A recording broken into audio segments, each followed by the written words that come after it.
Valentine कौन थे? इस ताल्लुक़ से कई बातें हमारे सामने आ रही हैं।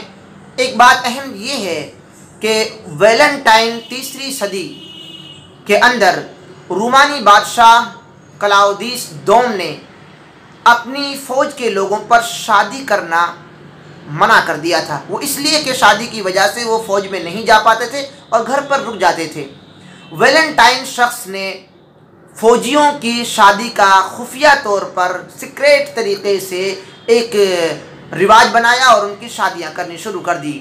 जब क्लाउदियस दोम बादशाह को ये मालूम हुआ तो उन्होंने वैलेंटाइन को जेल में डाल दिया और जेल के अंदर ये हुआ कि ख़ुद बादशाह की एक जेलर की एक लड़की से उनका इश्क हो गया और मोहब्बत यहाँ से आगे बढ़ने लगी।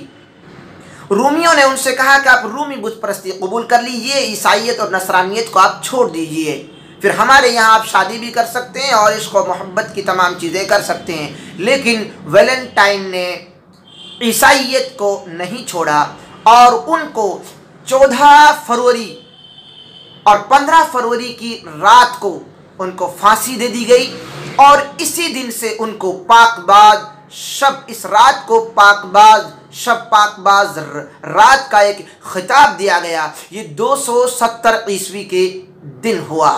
इस वजह से इसको बाकायदा इश्क व मोहब्बत से भी जोड़ा जाता है।